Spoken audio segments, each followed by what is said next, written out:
from the world of politics. As the war is settling in a very troubling way, they're looking at how to use sanctions to cripple Russia's capacity to continue to rearm itself. To the world of business. We can't have a recession around good health, and it's incumbent upon companies like Johnson & Johnson to continue to innovate above current standards of care for personalized medicine and making sure that those are all accessible and affordable. This is Balance of Power with David Westin.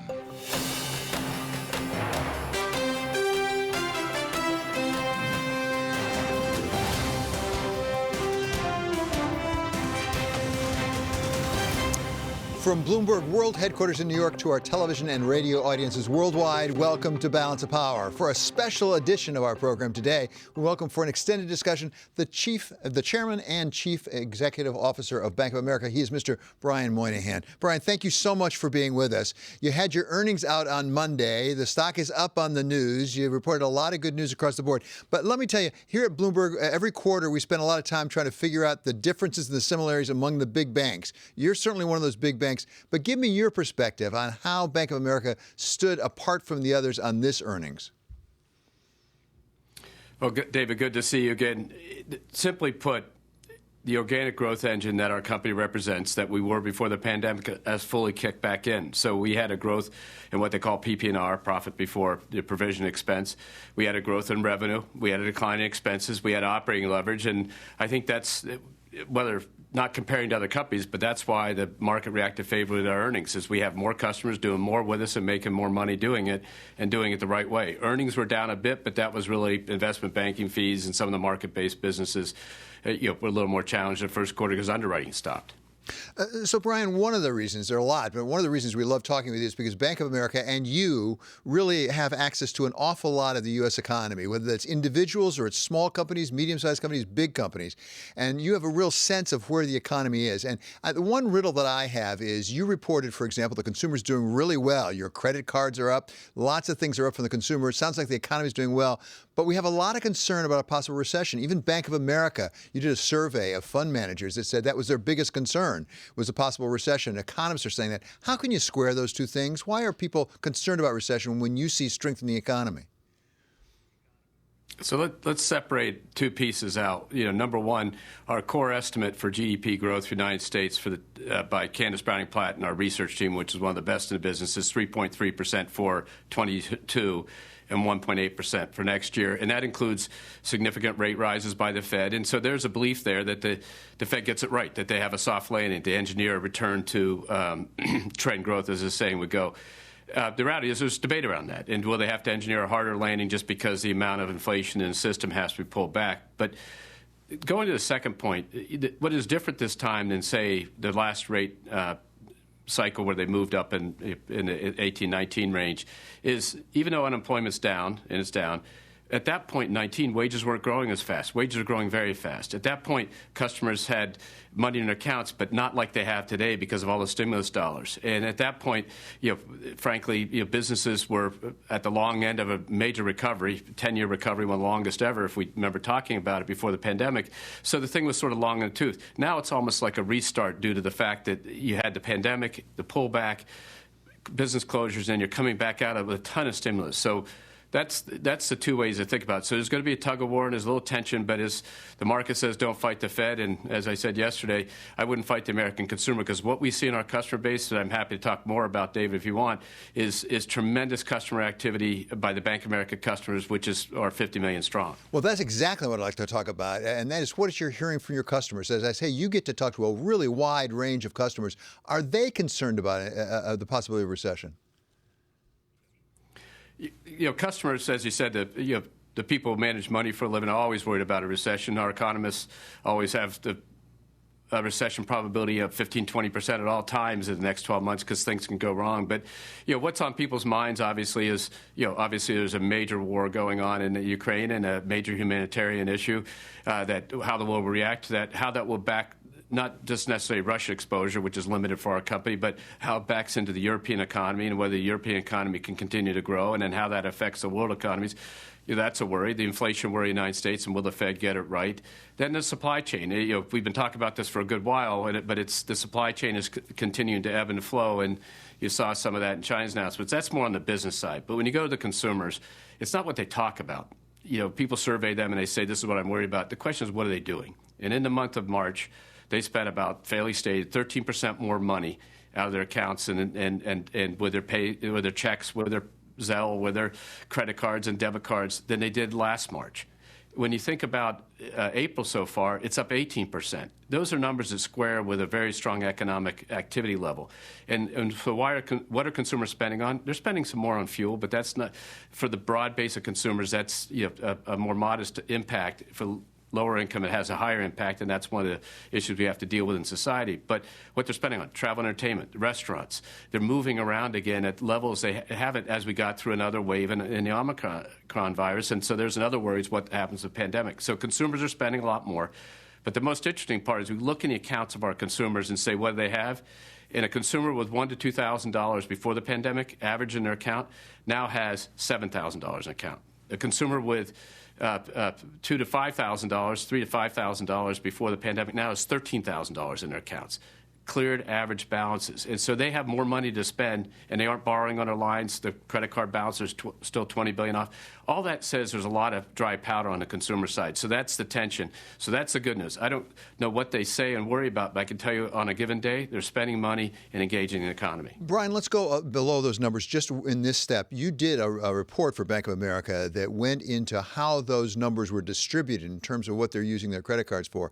And the thing that struck me is, as I understand the numbers, that actually there was a 33% growth actually recently in the people making $50,000 a year or less. So it seemed to be skewed, if anything, toward people with less income. And that's because if you think last year, about in March, there was another stimulus payment, and that was on top of a stimulus payment in the early part of the year. And so you've seen these stimulus payments come through to Americans. And remember, as they went through different renditions, they were geared more to people with lower incomes as reported on tax returns. So they went to the lower income households. And then on top of that, you had the tax credit, the child care tax credits and things. So that's been a good supplement, and a state level program. So that's what you're seeing. And so those households are in better shape than they traditionally would be when you're worried about a recession, because they have money in accounts, they have cash flow is stronger because they're getting paid more. Unemployment's basically at an all-time low if you really sort it out and think about it. The number of new claims on a weekly basis are the same number of claims as they were in the 60s. In the 60s, there was half as many people working. So it's actually half as much if you think about how strong the 60s were in the late part of the 60s. So, this is a very strong labor market. It's full employment, and the number one issue of businesses is, can I get workers? So that's going to bode well for people getting paid more of all levels. So I think this all helps, and this is what people were worried about in 18-19 when the Fed went in, is we're not seeing the wage growth, we're not seeing the lower income households benefit. That's changed a lot in this one, and we'll see what plays out, but it's a much different place to start from. So the very strong labor market. What about the housing market? Because I saw that in your first quarter returns, you actually were down a little bit in residential mortgages. Should we be concerned about that, particularly as rates go up? I suppose people are less likely to borrow money to buy a house. As rates go up, obviously the cost of a mortgage goes up. If you take a $200,000 mortgage and rates go up, 1% is $2,000 more a year divided by 12. You could do the math, and so it affects affordability. But the reality is people sort of make a mistake in thinking about the refi market as being a major contributor to the economy. It happens. It helps. People get a little lower payments. That's good because they have more cash flow. What drives the housing economy is construction. And if you just look at the housing numbers this week, there's still a lot of starts going on. There's still a lot of demand in housing. We still have a built housing shortage, both in the multifamily and the single family in many areas. When we look with our CEO colleagues in Charlotte, we see tens of thousands of units of workforce housing need to be built. When we look with our CEO colleagues in Boston, we see the same thing. They see the same thing in New York. So there's a lot of demand for housing because of just the natural way things are working, and that will hold the housing market up. Now, was it growing pretty fast price-wise? Yes. Will that slow down potentially? Yes. But remember, it's growing at 3 or 4 times the normal rate it usually grows at. So I think everything ebbs and flows, and that's what the Fed will try to work on cooling down with the rate hikes. But remember, the underlying economic activity is building those houses, and that still has a lot of room to go. You mentioned earlier the issue of inflation on your customers' minds. Let's talk about inflation. How are you seeing that expressed in economic activity? I mean, it can express itself in compressed margin ratios for companies, for example, even in demand destruction, people buying less things. Are you seeing that? We're not seeing people buy less things yet because, frankly, because of some of the shortages, any price is fine, so they're willing to pay the price. So the transaction volume of our customers' activity is going up 7-8%. The dollar volume is going up higher than that. That means some of that's just price increases. So corporate world is making good profits. They're passing through when they can, and you're seeing that in some of the corporate earnings. It'll be a very interesting earnings season. But the reality, they're handling the shortages and they're handling the inflation. It can't go on forever that way, and that's why the Fed has a job to bring the inflation back in line, because that kind of spiral is not healthy. But it takes rapid movement to get more efficient and rapid movement to move price, and then with more wages, people can pay the prices and do the things. So when you're talking about your corporate clients particularly, are you seeing much wage pressure and therefore margin compression? Are they concerned about that? They're all concerned about getting workers more than they are about the price, because they've all raised wages dramatically over the last 24 months. So to get the workers off the sidelines, and you're starting to see that come true. You're starting to see just in the last, our economist Martin was telling me that basically the number of people who quote early retired have largely come back in the system. So you're starting to see the people come back to the wage force. The participation rate has to go back up, but it's really, can I get workers? It's not the price, because people feel the shortage of workers is a shortage of products. A shortage of products is a shortage of sales. And, they're out trying to get them. And those people in the services business, it's even more acute. Brian, you mentioned earlier the anticipation that the Fed is going to be raising rates. They pretty much said they're going to do that. We heard from the Chicago Fed President Charles Evans yesterday at the Economic Club of New York. And one of the things he talked about was how far he thinks they have to go. This is part of what he had to say. Probably we are going beyond neutral. I mean, that's my expectation. When I see that taking out special factors, I'm still left with 3 to 3.5% inflation. That's not what we want. If we're the 2.5% inflation rate, I think we have more things to ponder there. So, Brian, he's saying that he expects, at least, that the Fed will go above the neutral rate. Does that make sense to you? And by the way, do we know where the neutral rate is?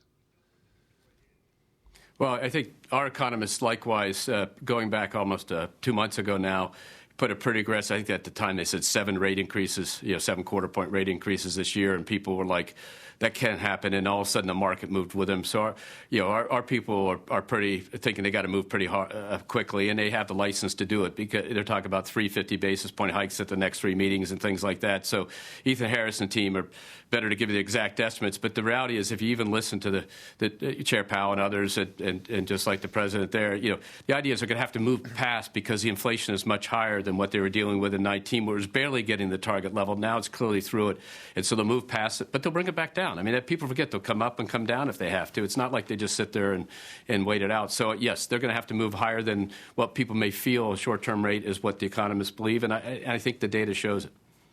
Yeah, so with the move from the Fed, obviously we're seeing actually the negative real yield actually flirt with positive, believe it or not, back up to positive real yield. Assuming that happens, which seems to be where the Fed is heading, what does that do for your business? Well, the question is, if it's done the right way and it's going up for the right reasons, and you don't have a deep recession on the other side, banking makes more money, because the flip of that real yield is we have been effectively subsidizing our customers because of what we call the zero floors. So what are the zero floors? When real rates go below zero, we can't give a consumer less than zero in their account, so we stop at zero. That squeezes our margins. As the rates go back up, we have it. And the way to think about that, David, is when they went from 2 to 2.5 target rate last cycle, just at that very end of the cycle, in those 12-month period, our deposits grew 5%, and our maximum rate paid was around 100 basis points or 80 basis points or something like that.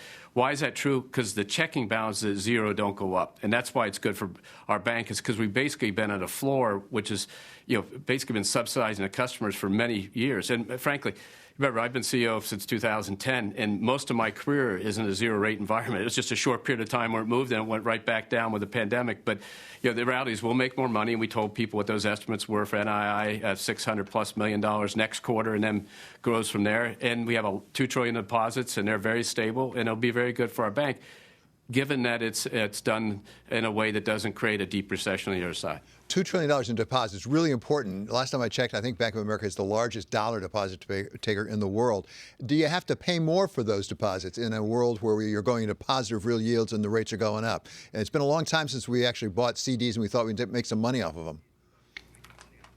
Well, and that's what happens. So the more rate-sensitive product goes up, but the reality is 40% of those $2 trillion are non-interest bearing. So zero is zero in any environment. And the only question is, will people pull money out of the accounts? It didn't happen last time. They actually grew during the repricing cycle. We grew all through it, and even during the Fed balance sheet being, leveled off and came down a little bit. Now, this is different. There's just a lot more liquidity in the system, and we'll see it. And money will go into markets if the returns are better, and as short-term, medium-term, Treasury rates go up and money market funds become more attractive. But we have those products too, so we place our customers where they get the best deal. But what drives our deposit base is the huge, non-interest-bearing checking accounts. 35 million checking accounts. We have 5 million more digital customers than we did in 19, to give you a sense. And I think we have 3 million more checking customers than we did in 19.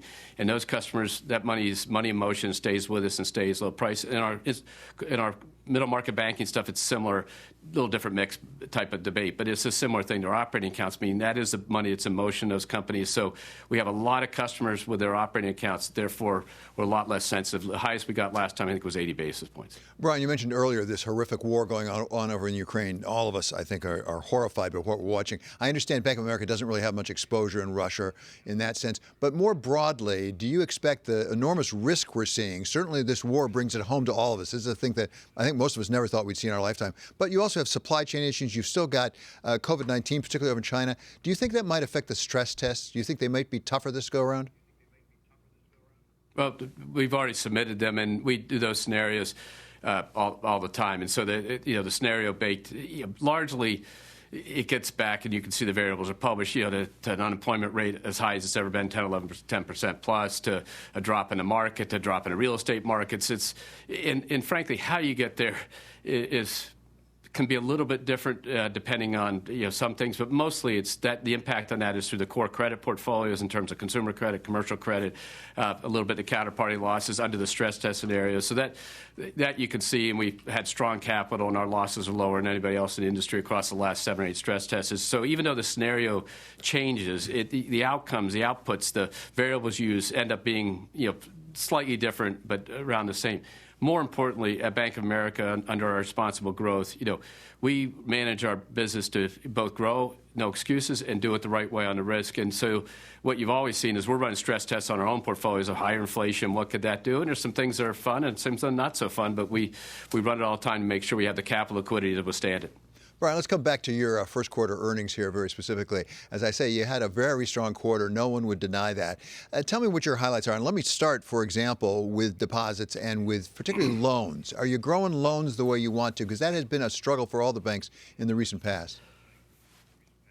Yeah, I mean, year over year, we grew our loans, 10% or so, 13%, 14% commercial, 4% consumer. Consumer's still catching up on the loan side, quite frankly, largely due to the huge refinance in mortgages that just barely is breaking through now. And the second was, card balances got paid down. We had $90-odd billion before the pandemic. We have $78 billion or so now. And so they started actually growing, and they stayed up higher on a relative basis and a seasonal basis. So we feel good about the loan growth. Loan growth at 10% is one of the better in the industry.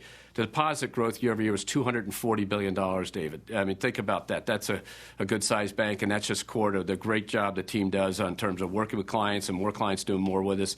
And so that drives our engine room, as we call it, our balance sheet, and that's where we make our money. And then on the fee side, investment banking fees were down because underwriting stopped. We had strong advisor fees. The trading team was down a bit. Equities was a record best trading first quarter, other than last year for many first quarters. That Jimmy DeMar and the team does a great job. So we feel good across the board. But we grew revenue, which was unusual, and we brought down expenses, which was also unusual. And that then led to operating leverage for the third quarter in a row. We had 20 quarters before the pandemic, and that operating leverage is what is a statement about how our company can both grow revenue and manage expenses well. Yeah, I want to come back to those expenses because I know you've always taken pride in that. But before that, you mentioned equities trading. Are you taking market share? And particularly, do you think you're benefiting from some of the struggles that Credit Suisse had with prime brokerage? We won't actually know that until all the companies report and our team can calculate, because right now you're working off the best in the business. The few competitors have reported so far report early, and then we'll see everybody play out. But over time, we've been gaining share against the market in fixed income and equities. But we'll ebb and flow of, commodities was a big product this quarter. That's not our biggest business. So what they call a macro business is the more credit related, where we work with our investor customers and our commercial customers in the issuing market. That was depressed a little bit this quarter. That'll come back, and we'll make some more money there. But Jim and the team do a great job. We've expanded that business, and they've done.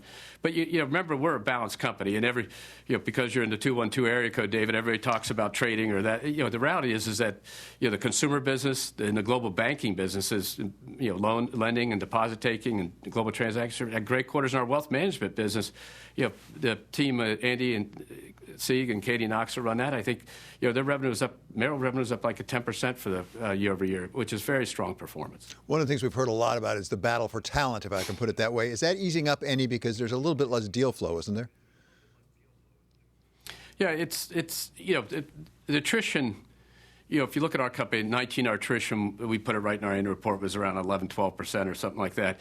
And then it dropped in half in 20 because who was going to quit and try to find another job in 20.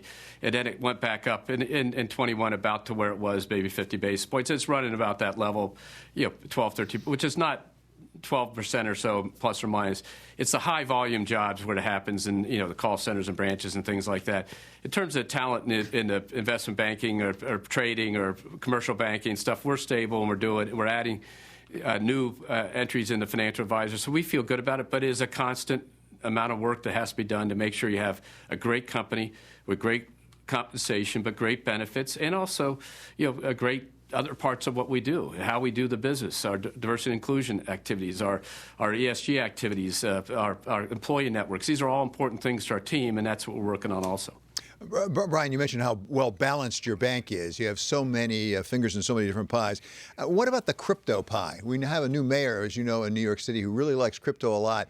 Is there anything Bank of America can do or wants to do to compete with some of the other institutions that are participating in crypto these days? We have a very limited ability to do anything just because the regulatory structure around banks is just different. And so our research team writes on crypto and crypto-related companies, because they can do that, because it's not we do a very limited activity on futures and stuff. But there's really not a lot we can do in the way you're thinking about it. So our Merrill Edge is growing nicely every year. It has nothing to do with crypto, as other sort of online brokers or digital brokers may have. And it's just not allowed. And we'll have to see how the regulatory process emerges. Brian, let's come back to the controlling costs, which you've taken pride in throughout your tenure at Bank of America.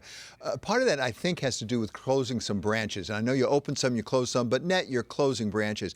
And my question really is, what are you doing about the unbanked and the underbanked? I wonder if some of those people aren't in the areas where you might be closing branches.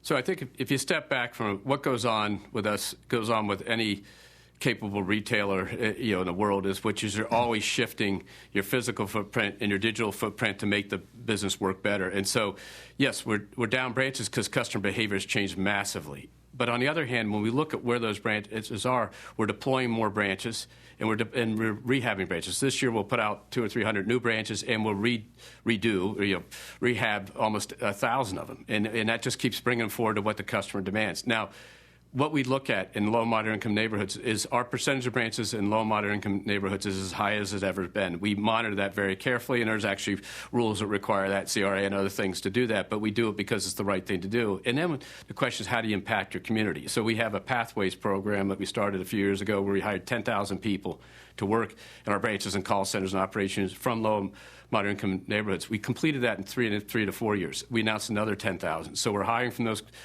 hiring from the communities. We're offering small business service in those communities. We're keeping branches in those communities. And yes, someone may say, branch A, I'd love to be open in perpetuity, but it may not fit the modern footprint. But on the other hand, when you go to unbanked, we have about 3.5 million of no overdraft accounts. We started on this thing called Bank On program. We started a non-overdraft account. We open a lot of accounts for young people across the board. We are ubiquitous out there that people can engage. So we feel very good about what we do for all segments of the income strata, and that's who we are and how we do it. And so we reach deep into what is traditionally called the unbanked or underbanked, and have if you have a direct deposit of $250 a month, you can get a free bank account at Bank of America. That means anybody's getting Social Security on up has a free account here, and we do a great job with those. So, Brian, this is slightly different, but I think related, because we've talked before about the commitment that you've made to investing in financial enterprises that are owned by people of color. Give us an update on where you are on some of those investments, how they're doing. Well, there are a couple pieces of that. Think of it as three component parts: the minority depository institutions, MDIs; the CDFIs, the community deposit financial institutions, CDFIs; and then there's the private equity funds piece we did. And so all this is to create opportunities. So in the MDIs, we went to all 140 of them that would talk to us. We said, we'll put equity in. We've completed that. That is now largely done. There's a few still working on it, but largely we're through that. So that's done. Step two was to increase our CDFI, because that works in tandem, helping small businesses and other clients. That's up to $2 billion, and that's held strong at $2 billion, even though we put it up there what we thought was a temporary measure, and we're doing that. But the third and more interesting thing is when we looked at private equity going to minority and women-owned entrepreneurs, it just wasn't, the allocations weren't high. So we said, how do you get that done? So we said, let's go out and survey our market presence in 92 markets around the world, around the country, and say, bring us private equity firms that are run by women, blacks, Asians, or Latinos, and we will invest and help them become better private equity. We've now done 100 of those funds, about $350 million of commitments, and we're continuing to go on that. We'll probably get to 500, and then we'll run through it. Those private equity entrepreneurs then invest into similarly owned companies, women, blacks, Asians, and Latinos, and therefore you have the companies owned, and so that we're pushing money to create opportunity in those communities that haven't gotten private equity before, at the private equity level and at the company level, and then ultimately that'll be at the employee level. Brian, one of the things that all of us who work in New York City are very conscious of is the return to the office, as it's called. Bring us up to speed on that. I think you have a June 1 deadline, don't you? What is the situation with your employees? I mean, how many are vaccinated? How many are back in the office? Are you wearing masks? Basically, we have a set of policies by our medical experts. We have 5 or 6 medical experts that we have as a panel. And so the unvaccinated people are returning to office in May 1st, I think, and can come in voluntarily before that's in certain areas where we're going. We have health protocols around that, and those will change over time. But the goal was to now at that point, frankly, everybody's been allowed to come back in the office and can come back. And on a given day, we have 100,000 plus people around the country in the office and all over the place. So it's just a transition to get it all working. And yet at the same time, we're asking our teammates, what'd you learn about the pandemic and how you want to work? And then let's square that up with what we can do as a company. We've always had alternative work arrangements. 5, 6, 7% of our people before the pandemic had different, work from home, different types of arrangements. But it's become a more broad request, and we're looking at that and saying, what's the right set of rules? And it has to almost be by job because of, remember, we have deep pools of customer data, customer information. We have people talk to customers. Things that were tolerated during the pandemic when you had no choice. Customers and the control environments and stuff are a little different examined when you do have a choice. And so we have to square what we can do with our teammates' desires with what we can do from operating the company well. If it was 5, 6, 7% before the pandemic, if you were going to guess a year, 2 years from now, what do you think it will be? It'll be higher. I mean, it is higher today. And, but remember, we always had, a huge traveling sales force, for lack of a better term, between our financial advisors and Merrill and our private bankers and our commercial bankers and our investment bankers and our corporate bankers. They're always out in the field. So it's always a little bit of a misnomer to talk about, working in the office. For guys like me that, I travel a lot, for people in certain functions or jobs more in the office. So it'll be higher just because people's desires have changed. Now we have to square that up with what they're doing and how they're doing. And, it's good for mentorship. It's good to see kids back. When I was in One Bryant Park yesterday, yesterday, there's a lot of people moving around the elevator banks and around, and that's good news. And here in Boston, where I am today, again, the commute times are gone back up to 45 minutes from my house into town, so that means it. In Charlotte, when I was walking downtown, earlier this week for earnings, you saw people moving around, and that's all good news for the downtowns across the country. Brian, finally, I'm mindful of the fact you're a very big bank. You're also a very big employer with issues for a lot of employees. And one of the things that employees, certainly around New York City, are concerned about is safety and crime, because there have been so many instances, including the shooting in the Brooklyn subway. But goodness knows it's been all around the country. This is part of what Mayor Eric Adams had to say on ABC's last weekend, about the crime problem. This is a national issue. It's not a red state, blue state. In fact, red states experience a higher murder rate than blue states. Tulsa is 3 times the murder rate of Los Angeles, Mississippi, Kentucky, Louisiana. As a CEO, as an employer, I know you've always been very concerned about your employees. Is this an issue in the workplace, whether it's in New York or Boston or Charlotte or out in rural areas for you? Are employees concerned, particularly about taking public transportation? It's always an issue, both here and around the world, whether it's in London or whether it's other places. And you can remember in those situations, including the most recent one you mentioned in Brooklyn, are just horrible situations that, people getting killed and people putting in fear and causing the question, those types of, can I move around safely? And, as a father with kids in New York, you and I would worry about these things. And so what I always say to mayors when they talk about, job locations and keeping people in towns and stuff, around the whole country and world, is a simple thing. You got to have good housing, you got to have safety, good transportation, and some culture. And if you do that, kids will love to live there. And look, kids love to live in New York. And we just brought 2,000 in. We will be bringing 2,000 in here in a few months to, for our summer kids and our next set of permanent hires. And when we called the 5,000 or 6,000 back over the last 3 years, they were eager to get back. So it's a great city. But the mayor's working on the problems, but it's not unique to New York City. Every city has to have those 4 or 5 basic elements to be a great city, and those cities that do well at them are end up with great population growth and success. Brian, you've been very generous with your time. Really appreciate you doing it. That's Bank of America Chairman and CEO Brian Moynihan. Thank you so much.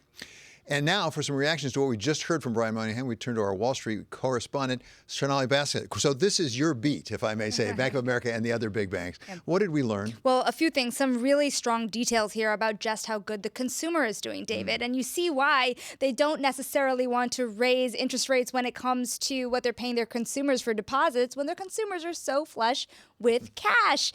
He was so specific. He said that a consumer with $1,000 to $2,000 in their account now has closer to $7,000.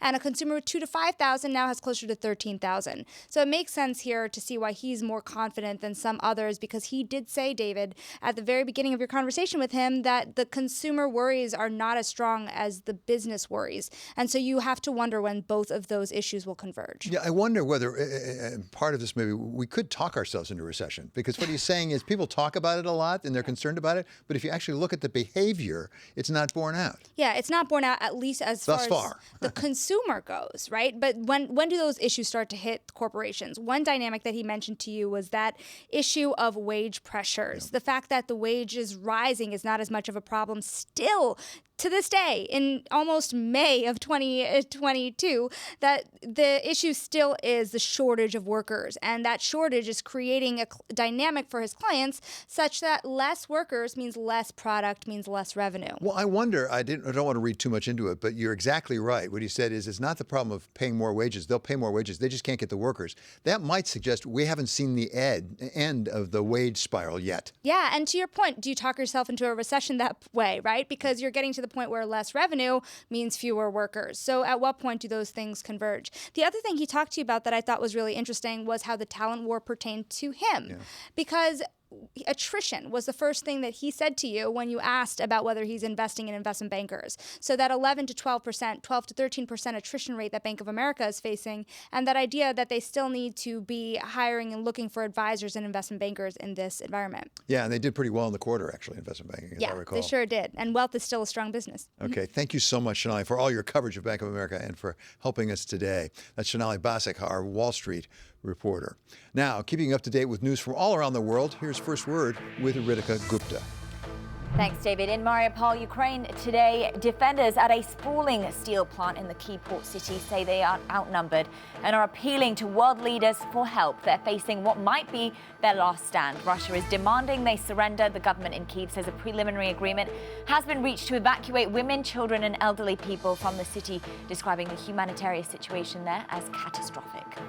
Ukraine's Ministry of Finance estimates that the country needs billions of dollars per month to keep the economy functioning during the war. The International Monetary Fund's managing director addressed the issue at the IMF's spring meeting today. The first priority is to make sure that there is support to fill this financing gap in Ukraine over the next 3 months. Let me stress, the $5 billion is to keep the economy functioning. It is not to meet the reconstruction needs of Ukraine that are going to be huge. And Bloomberg has learned the Biden administration is getting ready to announce another $800 million in weapons and support for Ukraine. The money will come from the president's drawdown authority to send stockpiles of weapons to a U.S. ally in an emergency. A British judge approved the extradition of Julian Assange to the United States today. Britain's Interior Minister will make a final decision. Assange has tried for years to avoid a trial in the US on spying charges in connection to WikiLeaks' publication of a huge trove of classified documents. Global News 24 hours a day on air and on Bloomberg Quick Take, powered by more than 2,700 journalists and analysts in more than 120 countries. I'm Ritika Gupta. This is Bloomberg. David. Thanks so much, Ritika. Coming up, what is the public health case for continuing to wear masks? We're going to ask Dr. Leslie Canter of the Rutgers School of Public Health. This is Balance of Power on Bloomberg Television and on radio.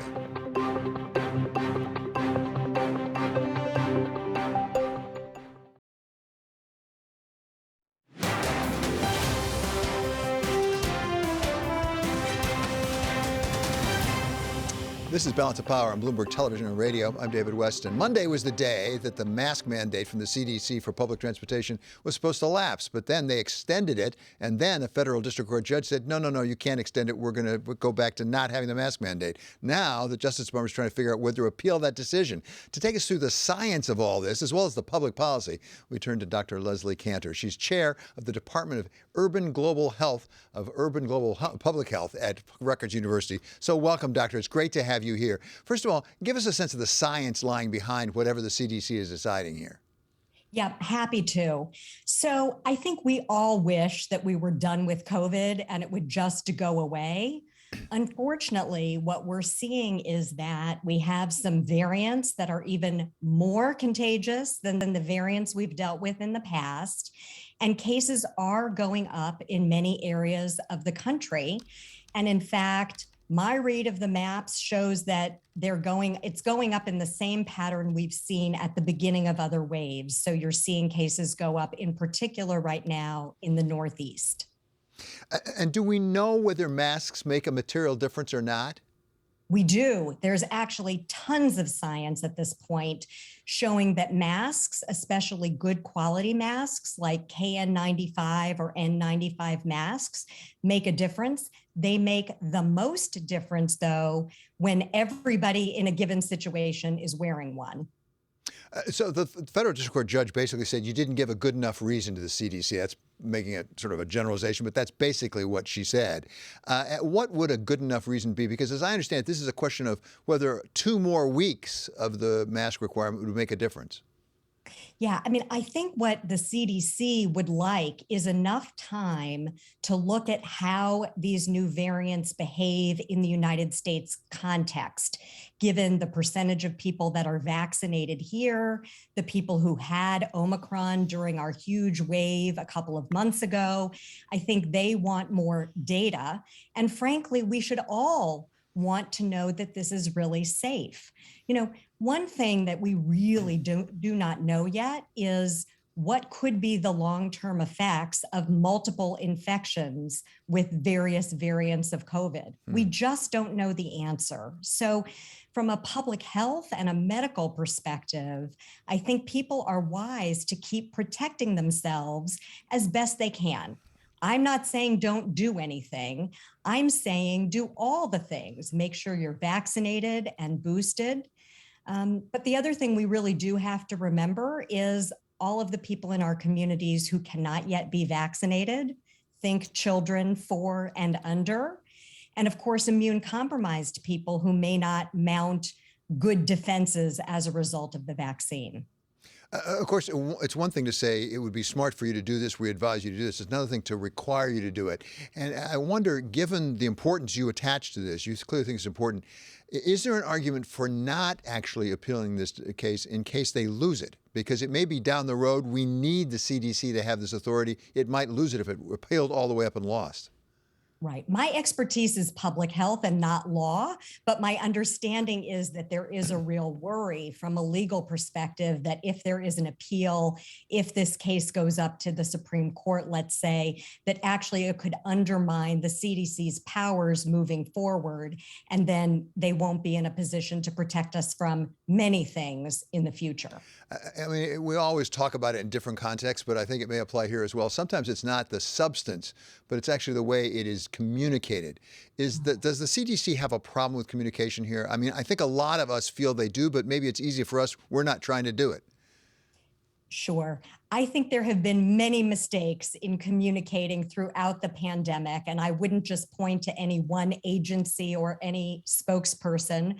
I'm a behavioral scientist. I think we've ignored a lot about what we know. In particular, we need to make sure that we have a lot of different voices conveying information, because different people are trustworthy to different communities in this country. So I think we should have had more people doing the communicating. We needed to communicate clearer and more simply and in less wonky and kind of medical terms. As a behavioral scientist, I'm curious about this now. Is there an alternative approach that might help, particularly right now, which is for the government just to buy a lot of KN95 masks, make them available everywhere, and then just encourage people through communication why it's in their best interest the way you say it is? Yeah, I mean, I actually think that this is something that people can do themselves. You know, people are going to behave now based on what we call social norms, which is that people are going to behave the way people around them are behaving. So I think that we are less likely to get a lot of help from the top at this point. We saw how politicized this all became. But I think within our own friends and family groups, we can make a lot of changes. I mean, for example, I happened to observe Passover, and with the group of people I got together with, we all tested before we went indoors for that meal. So I would certainly encourage people to do what they can with their own friends and family to continue to keep one another safe. As you've studied this, are there any institutions doing a particularly good job, do you think, at the communication and the persuasion? Oh, I've seen a lot of things that I like a lot, you know, and I actually love some of what people have done on TikTok and in memes and in other places. New Orleans did a fantastic vaccine campaign. So there are certainly examples out there of terrific communication. We just need to really keep it up. And I know people are exhausted, but picture those little kids and remember that any one of our behaviors does affect other people. This is an infectious disease. It's not like making a decision about what I eat for lunch, right? If I eat French fries every day, it's really just going to affect me. But if I get infected and unknowingly pass this to other people, it can cause a lot of problems. So final question, I just want to be absolutely clear. You are a public health specialist. From your point of view, there's no question in your mind that we should be wearing masks, at least in things like airplanes and on trains at this point, and you would encourage other people to do that. There is no question. Unfortunately, we're on an increase. And if we want to keep from going through what we went through with Omicron in the winter, we need to keep some prevention behaviors in place. Okay, thank you so much. Really appreciate your advice today. That's Dr. Leslie Cantor of the Rutgers School of Public Health. Coming up, the growing problem of food insecurity from Tom Halverson. He's CEO of CoBank. This is Balance of Power on Bloomberg Television and on radio.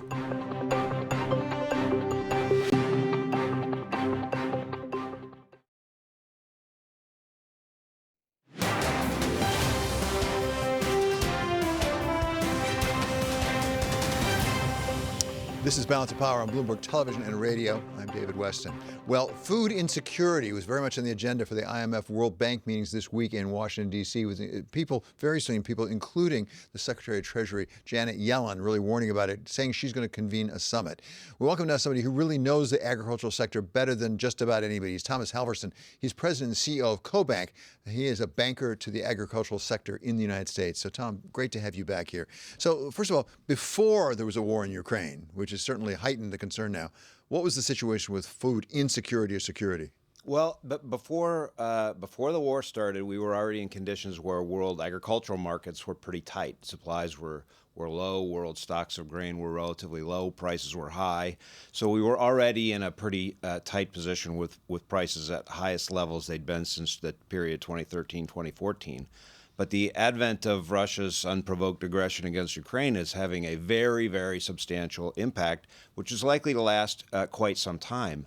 One needs only look at the impact, the size and scale of, for example, Belarus and Russia as exporters and producers of fertilizer product that the world needs to grow the food that consumers need. But also to look at the size and impact of Ukraine as a producer, world's largest sunflower producer, oil seeds producer, very large exporter. A lot of the supply traditionally in recent years of Ukrainian production would go to places like Egypt and other countries in North Africa. And obviously all of the Ukrainian ports are shut. No one can get in or out. Russian exports themselves are continuing, but at a substantially lower than usual pace. And the actual physical impact of the war means that you're not going to be able to produce nearly the normal size crop in Ukraine that you would, and logistics are going to interrupt all of that, which puts us in a more vulnerable position from a global food supply perspective. Tom, that was a great survey. Let me just unpack it a little bit because you covered several things in there. We tend to think of this as a matter of wheat. We're not going to get wheat.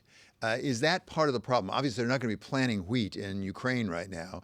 Will we lose wheat from Ukraine and that matter from Russia? Does Russia supply much wheat to the world? Russia and Ukraine together supply a very substantial portion of the world's exports of wheat, but it's not merely, important though that may be, a wheat issue.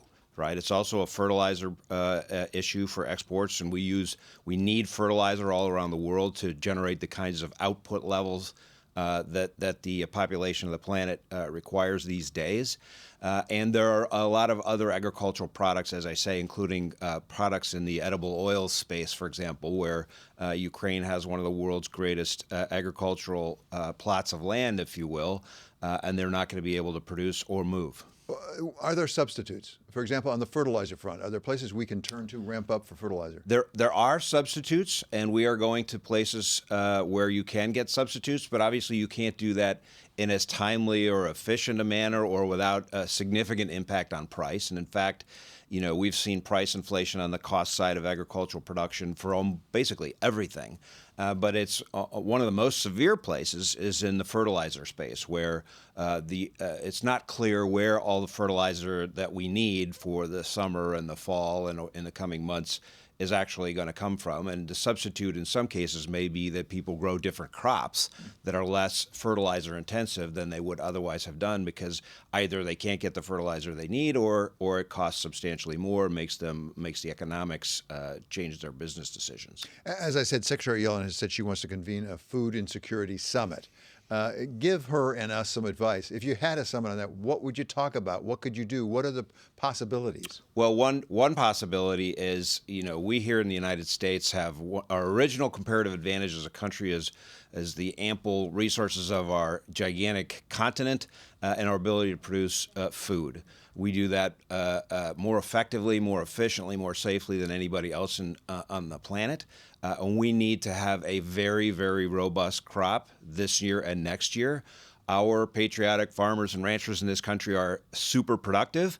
We need to surge as much production this year as we possibly can, and hope for favorable weather conditions so that we don't have any unexpected downside surprises from Mother Nature.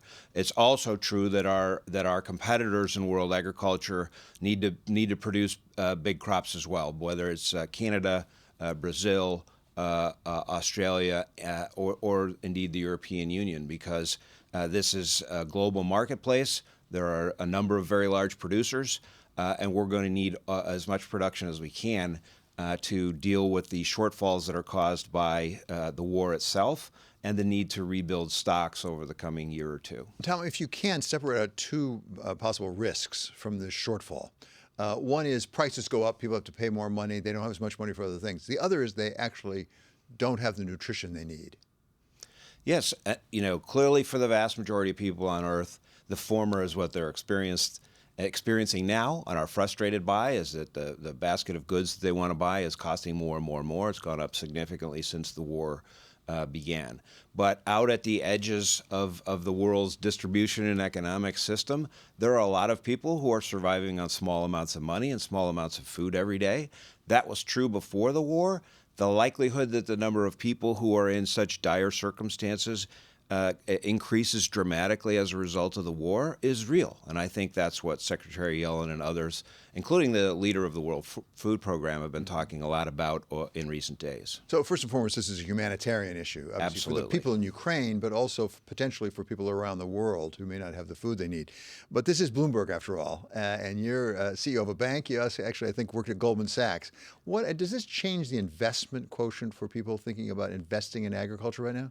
Well, I think it does. The rural economy as a whole is really quite strong. The agricultural economy is very strong. These high prices are very beneficial. A lot of capital is being attracted to rural America in general, and agriculture in particular. If you look around the country, you'll find that land prices have continued to rise significantly. And it makes the agricultural complex look like a more interesting and compelling investment proposition for people who might not have thought so historically. Are you seeing shifts in investment so far? Yes, we are. We're seeing interest of new investors, interest of existing investors wanting to do more, and finding it to be a compelling value proposition. Okay, Tom, thank you so very much. That's Tom Halverson, President and CEO of CoBank. I'm delighted to say he's going to be remaining with us on our second hour of Balance of Power. We're going to talk with him some about what's going on with inflation in the agricultural sector. And you want to tune into a Balance of Power newsletter on the Terminal and online. And this is Balance of Power on Bloomberg.